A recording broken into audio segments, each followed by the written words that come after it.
Very recently, Toyota reintroduced the Camry.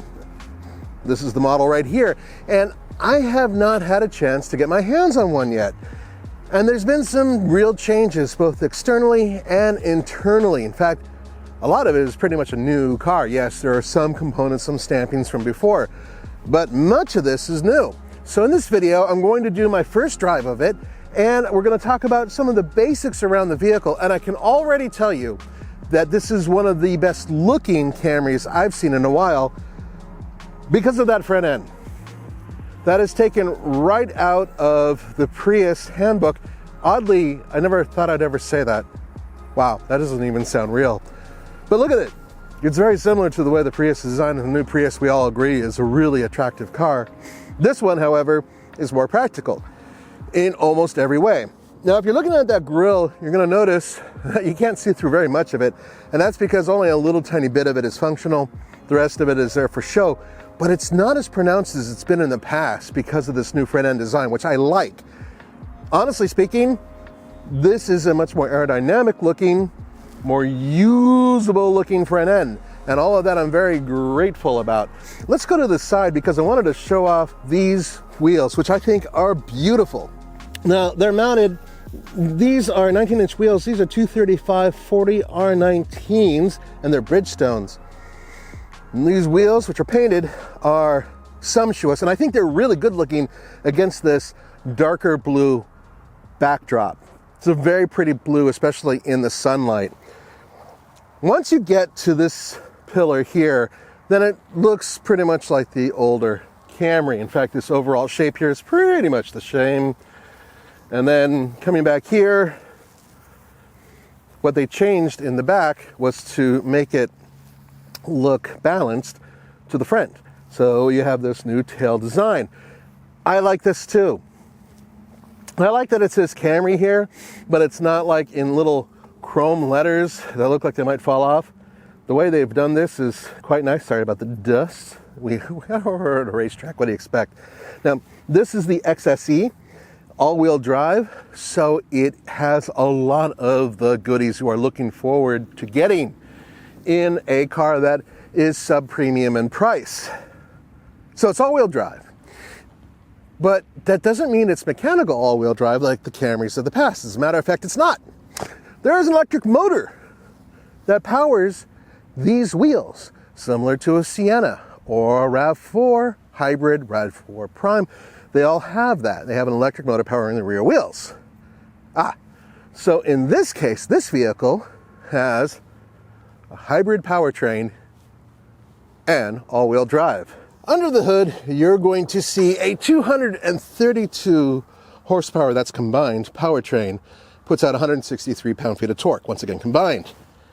This is Toyota's go-to powertrain. They've been doing this for years and years and years, 4-cylinder. It runs at cycle. And in this, guys, with all-wheel drive, 45 miles per gallon combined. Considering the type of car that this is and the size of it, that's pretty good. Once again, Toyota's known for building hybrids, so I mean, there is a reputation there, right? By the way, this hood, ridiculously heavy. Thank God they have the hood prop put in here. But my God, you could actually sit there and do reps with this thing. Definitely not aluminum.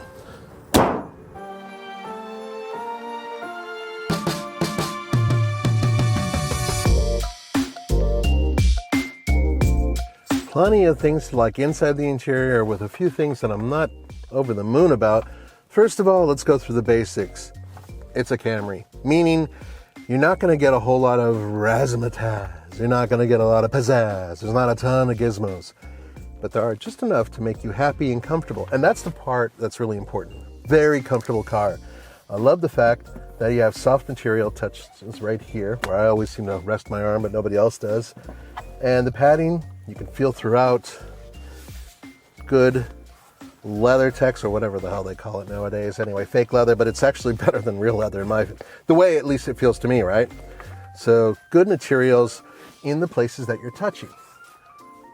However, the overall design of this interior, look at this.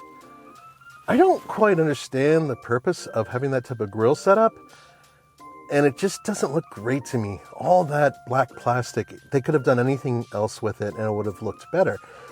I think it's just because I really don't like this type of shiny plastic, knowing how bad it is with fingerprints and dust and everything else, how reflective it is.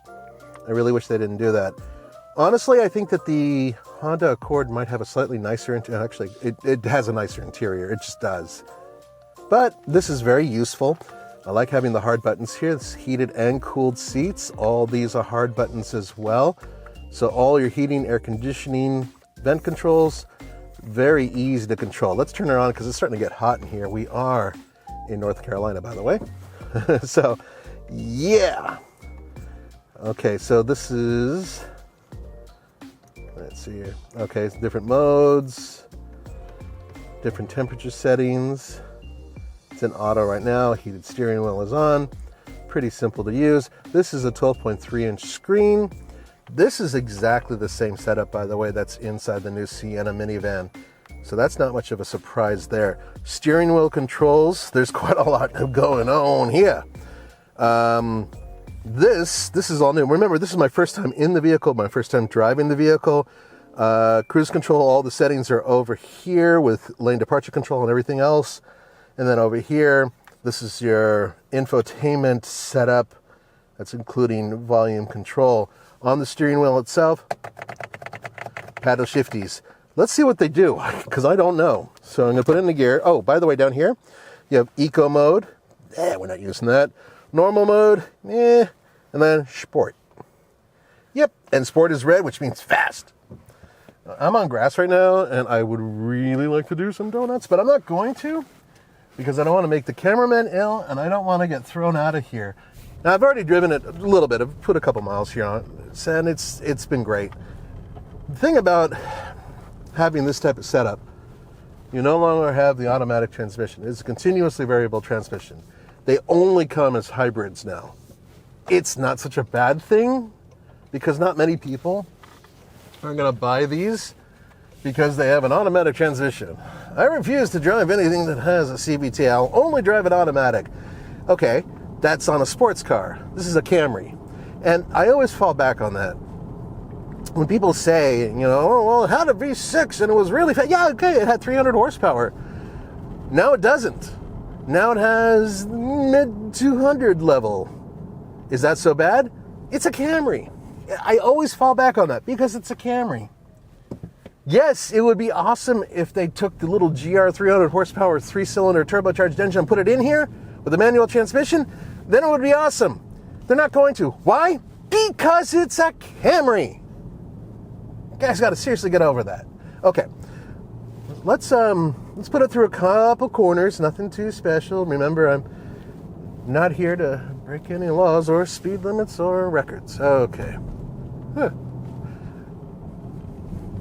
This thing is actually, it's pretty flat around corners. I've noticed. The suspension is a little tighter than I would have expected. The last Camry I drove, which wasn't that long ago, was actually the all-wheel drive 4-cylinder, and it had a mechanical all-wheel drive. And it actually was a little tiny bit smoother, I think. But then again, I wasn't on the same type of course. Let's give her a little bit of an acceleration test. Just a tiny bit. And see how it works. But so far, it drives like a Camry. I told you I'd keep revisiting that, right? Sorry, I'm not even trying to be funny. It's just the truth. Okay, let's turn here. Cool, it's a nice little uphill section. Okay. I am in sport mode, but otherwise I'm not doing anything else. I'm not going to rev it because, well, it's a hybrid. Can I slide my foot down? There's the power. Woo. Actually, you know what? This thing has some scoot. That's 60. Yeah. I'm actually pretty impressed with that. That was quicker than I anticipated. By the way, brake feels really good too. So they really dialed in the brakes.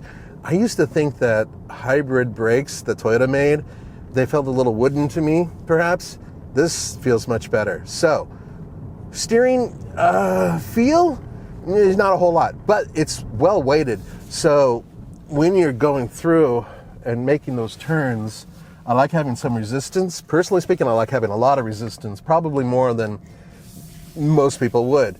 This is a nice balance between the two. Very well done. Yeah, it moves. Like, it really moves.